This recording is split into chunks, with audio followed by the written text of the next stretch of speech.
my first goal was to get in the best shape of my life by the time I was 30. I'd had my second child. I had a really hard pregnancy. I didn't exercise. It had been like 2.5 years since he was born that I hadn't gone to the gym at all, that I wasn't taking care of myself. And I just, I was in my 20s and I felt really out of shape and I felt kind of old. Like, this isn't what my life is supposed to be like. And I would read Oxygen and read a lot of the models in there were moms. And I was like, well, they're not some they didn't drink from the fountain of youth or anything. Like, they're putting in the work to attain the body that they have and the lifestyle that they have. So I thought, why not me? And so that's when I set the goal to be in the best shape of my life by the time I was 30.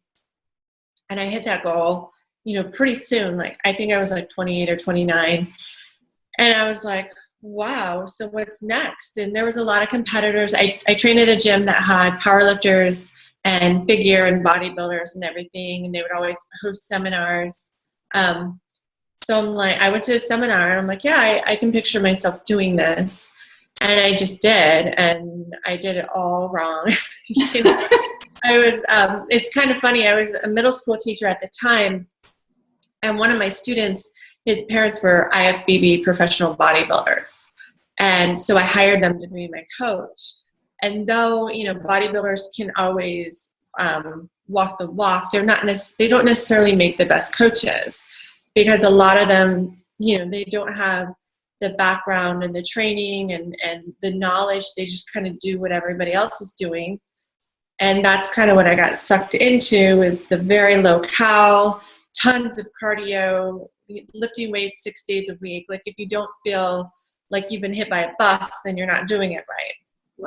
Right. And, I did that for my first show, and it was, I didn't really develop like an eating disorder or have like metabolic syndrome or anything that you hear about a lot of these girls, but it was definitely this mental block that hit me because I was so tiny. I was like a size 1.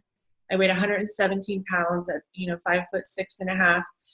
And I hadn't weighed that since like my freshman year in high school, and I didn't want to put on weight, when I would go shopping and I would buy all these like really small clothes, and I would be afraid to eat more than what I was eating when I had my coach, because I liked the way I look. Right. And, then I trained for another show, and I started realizing, like, well, I'm not building any more muscle. Like, I'm staying really skinny. And so after my second show, I'm like, okay, you feel like poop all the time. You're always in a bad mood. You're afraid to eat food. You're training constantly. Like, it's just this mental thing that you're doing to yourself. And there's no rhyme or reason to it. It wasn't like anything was backing this up. Like, this is what I had to be doing. So I switched gears and I said, well, nobody said that the other way doesn't work. They're just telling me you have to do it this way.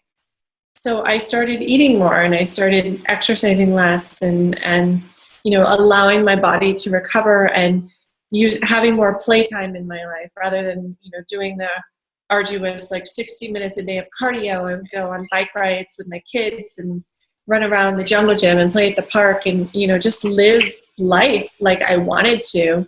And I looked better and I felt better and I started gaining muscle and my body transformed really, really fast. And I realized that, what I was doing previously was hindering my progress.